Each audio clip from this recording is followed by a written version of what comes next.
안녕하세요. 저는 미국 텍사스 출신의 마이클 앤더슨입니다. 현재 한국에서 30년 가까이 살고 있는 외국인 사위입니다. 1997년, 당시 저는 미국의 중견기업에서 일하며 경영 컨설턴트로 활동하던 중이었습니다. 갑작스럽게 본사에서 한국 지사 설립 프로젝트에 참여할 것을 제안받았고 그 길로 한국으로 떠나게 되었습니다. 솔직히 말하면 그 당시 한국에 대해 아는 것이 별로 없었습니다. 한국이라는 나라는 세계 지도에서 보면 일본 옆에 붙어있는 조그만 나라 정도로만 생각했어요. 친구들조차 한국, 거기는 북한 때문에 위험하지 않나 라며 걱정할 정도였습니다. 하지만 IMF 외환위기로 인해 한국 경제가 붕괴 직전이라는 뉴스를 듣고 과연 이 나라가 얼마나 버틸 수 있을까 하는 궁금증도 있었습니다. 한국에 도착한 첫날 모든 것이 생소하고 낯설었습니다. 인천공항에서 서울로 이동하는 동안 보이는 고층 건물들과 화려한 네온사인은 놀라웠지만 거리 곳곳에서 IMF 위기를 체감할 수 있는 장면들이 보였습니다. 상점들이 문을 닫았고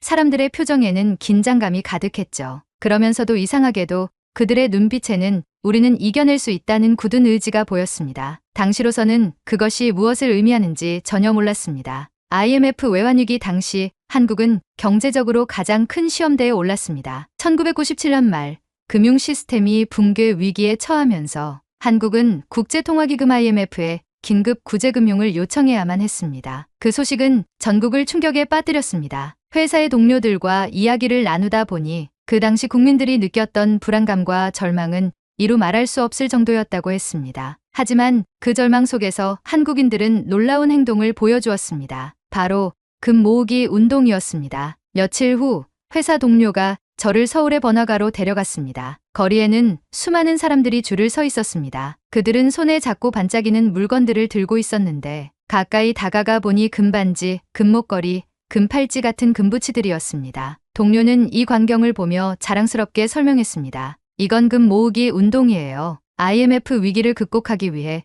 모든 국민이 가진 금을 모아서 외환 보유고를 채우려는 거죠. 저는 처음엔 그 말을 이해하기 어려웠습니다. 자신의 소중한 금부치를 기꺼이 내놓겠습니까?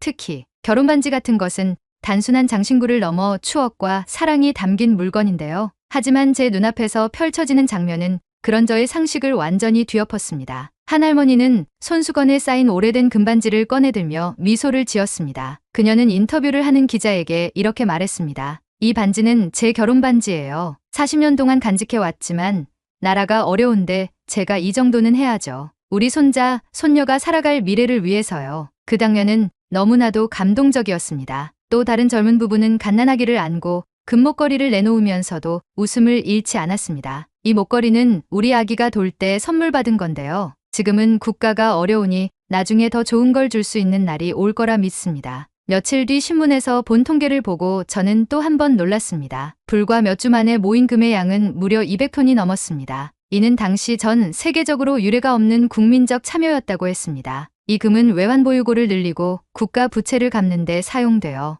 IMF 관리 체제에서 벗어나는 데 중요한 역할을 했습니다. 이 운동의 가장 놀라운 점은 단순히 금의 가치를 넘어서 국민 모두가 하나의 목표를 향해 협력했다는 데 있습니다. 대기업들은 자발적으로 구조조정을 단행했고 소상공인들은 매출 일부를 기부했으며 평범한 시민들조차 자신의 소중한 물건을 내놓았습니다. 이는 한국인들의 공동체 정신을 가장 극적으로 보여준 사례로 남았습니다. 제가 가장 놀랐던 점은 이런 행동이 모든 세대와 계층에서 자연스럽게 이루어졌다는 것이었습니다. 미국에서는 개인의 자유와 자산 소유권이 강하게 보호됩니다. 그때 저는 한국인들이 단순히 경제적 위기를 극복하기 위해 노력한 것이 아니라 자신들의 손으로 미래를 만들어가는 민족이라는 것을 깨달았습니다. 한국의 금 모으기 운동은 단순히 외환위기를 극복하기 위한 임시방편이 아니었습니다. 그것은 국민 모두가 자신의 역할을 인식하고 국가의 미래를 위해 희생과 헌신을 선택한 기적의 순간이었습니다. 지금도 저는 그 감동적인 장면들을 떠올리며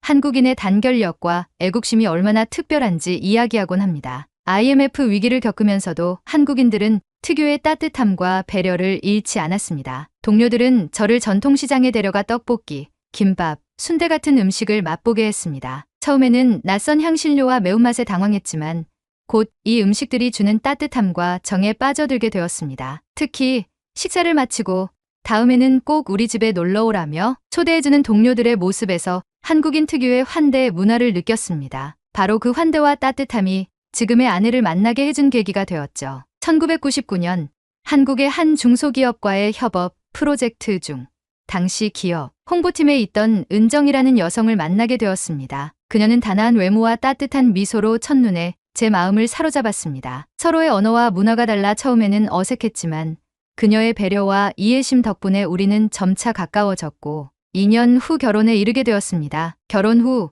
저는 한국에서의 삶을 선택했습니다. 처음에는 한국인의 가족 중심 문화에 적응하기 어려웠지만 장모님과 장인어른은 저를 친아들처럼 대하며 많은 것을 가르쳐 주셨습니다. 명절마다 온 가족이 모여 함께 식사를 하고 서로의 안부를 묻는 문화는 저에게 너무나도 따뜻하게 다가왔습니다. 이러한 경험들은 제가 한국을 단순히 일터가 아닌 제2의 고향으로 느끼게 만들어 주었습니다. 한국에서의 첫 생활은 기대와 도전의 연속이었습니다. 텍사스에서 온 저에게 한국어는 문자 그대로 벽처럼 느껴졌습니다. 알 수 없는 글자들로 가득 찬 간판과 익숙하지 않은 억양의 말들 속에서 처음 몇 달간은 답답함과 외로움이 가득했죠. 하지만 이 과정에서 한국인 동료들과 이웃들의 도움은 제게 큰 위로와 용기를 주었습니다. 처음에는 가장 기본적인 단어부터 배워야 했습니다. 안녕하세요, 감사합니다.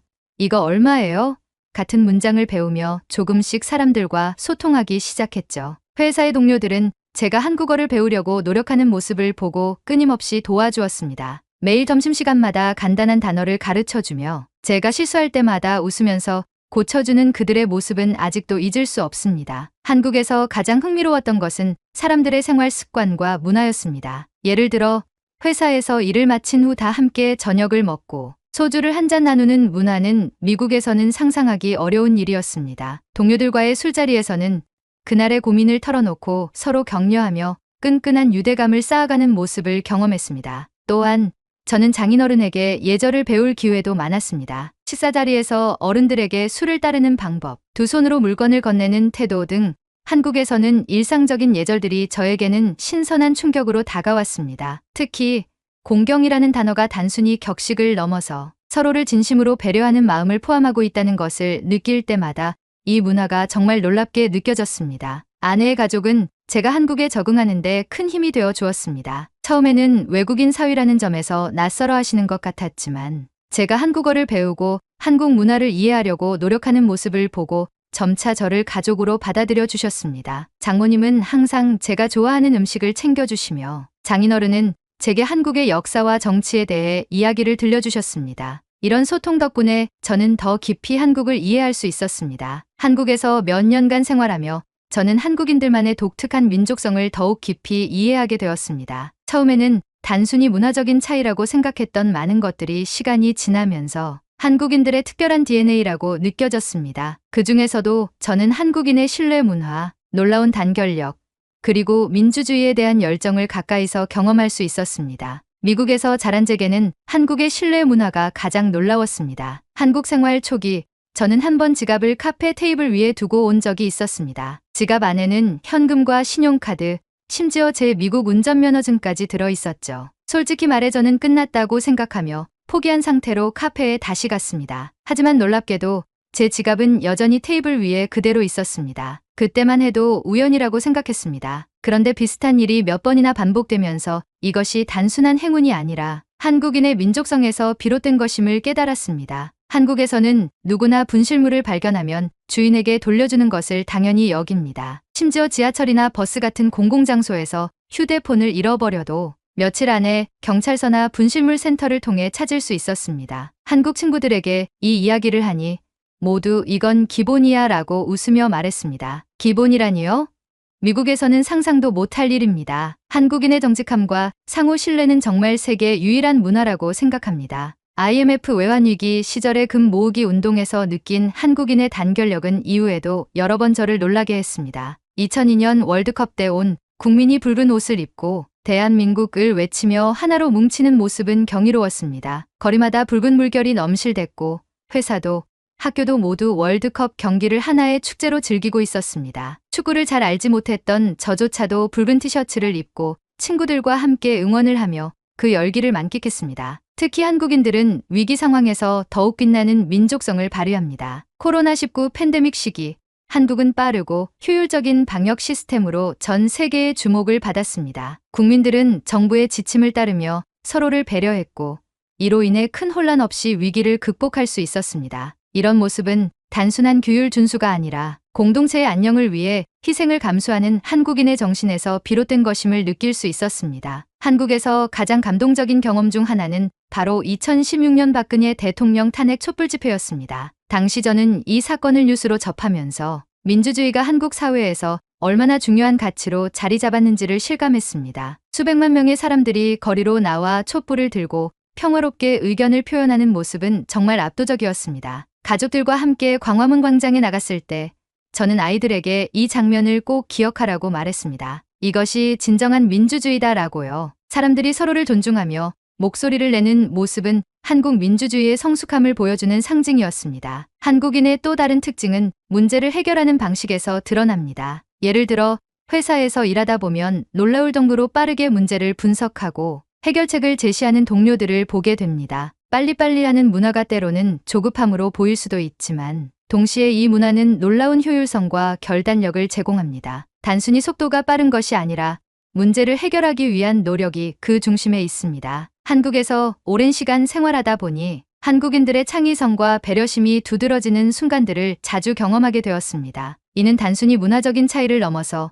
사람과 사람 간의 관계를 특별하게 만드는 요소로 작용했습니다. 한 번은 겨울이 되던 어느 날 지하철을 타고 퇴근하던 중이었습니다. 한국에서는 겨울이 되면 모든 실내가 따뜻하게 유지되는데 이 점이 처음엔 굉장히 신기했습니다. 하지만 그날은 너무 추운 날씨 탓에 몸이 얼어붙은 것처럼 느껴졌습니다. 저도 모르게 두 손을 계속 비비며 추위를 이겨내려고 했죠. 그때 옆에 앉아 계시던 할머니 한 분이 갑자기 가방에서 손난로를 꺼내시더니 제 손에 쥐어주셨습니다. 외국인 친구, 너무 추우면 손 시렵잖아. 이거 써요. 라는 말씀에 저는 그저 고맙다는 말밖에 할 수 없었습니다. 할머니는 미소를 지으시며 괜찮아, 우리 모두 추운 겨울 잘 견뎌야지 라고 말씀하셨죠. 이런 경험은 한국에서 흔히 접할 수 있는 일이지만 저 같은 외국인에게는 큰 감동으로 다가옵니다. 단순히 타인을 돕는 것을 넘어 상대방의 상황을 세심히 살피고 적절히 배려하는 마음씨가 한국인들에게 공통적으로 나타나는 것 같습니다. 한국에서는 창의적인 해결 방식을 자주 목격합니다. 특히 기술과 서비스 분야에서 이런 특징이 두드러지죠. 한 번은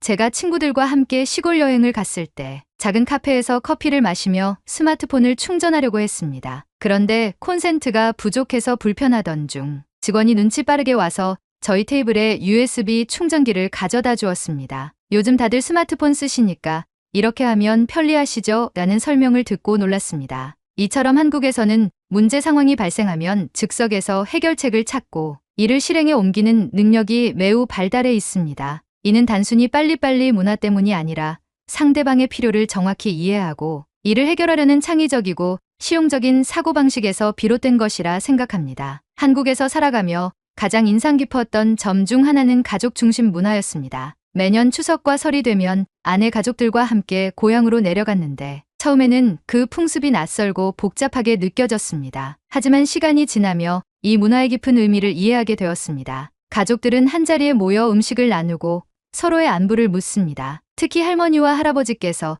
아이들에게 옛날 이야기를 들려주시는 장면은 제게도 따뜻하게 다가왔습니다. 가족 간의 유대는 단순한 혈연 관계를 넘어 서로를 지탱해주는 중요한 기반이었습니다. 이는 한국인들의 일상적인 삶에서도 드러납니다. 회사 동료들조차도 서로를 가족처럼 대하며 도와주는 모습은 미국에서의 직장 문화와 큰 차이를 보였습니다. 25년 동안 한국에서 살며 수많은 긍정적인 경험을 했지만 때로는 문화 차이로 인한 오해와 갈등도 있었습니다. 그러나 이러한 오해를 풀어가는 과정에서 한국인의 진정성을 깨닫고 이 나라와 사람들에 대해 더욱 깊은 애정을 느끼게 되었습니다. 오늘은 그중 한 가지 경험을 이야기해 보겠습니다. 몇 년 전 아내의 친구들과 함께 전주로 여행을 간 적이 있습니다. 그들은 저를 전통 한정식 집으로 데려갔습니다. 식탁에는 반찬이 끝없이 차려져 있었고 그 풍경은 정말 놀라웠습니다. 하지만 저는 그날 무척 긴장했습니다. 이유는 단 하나, 젓가락 때문이었죠. 저는 아직도 젓가락 사용이 서툴렀습니다. 물론 나름대로 연습했지만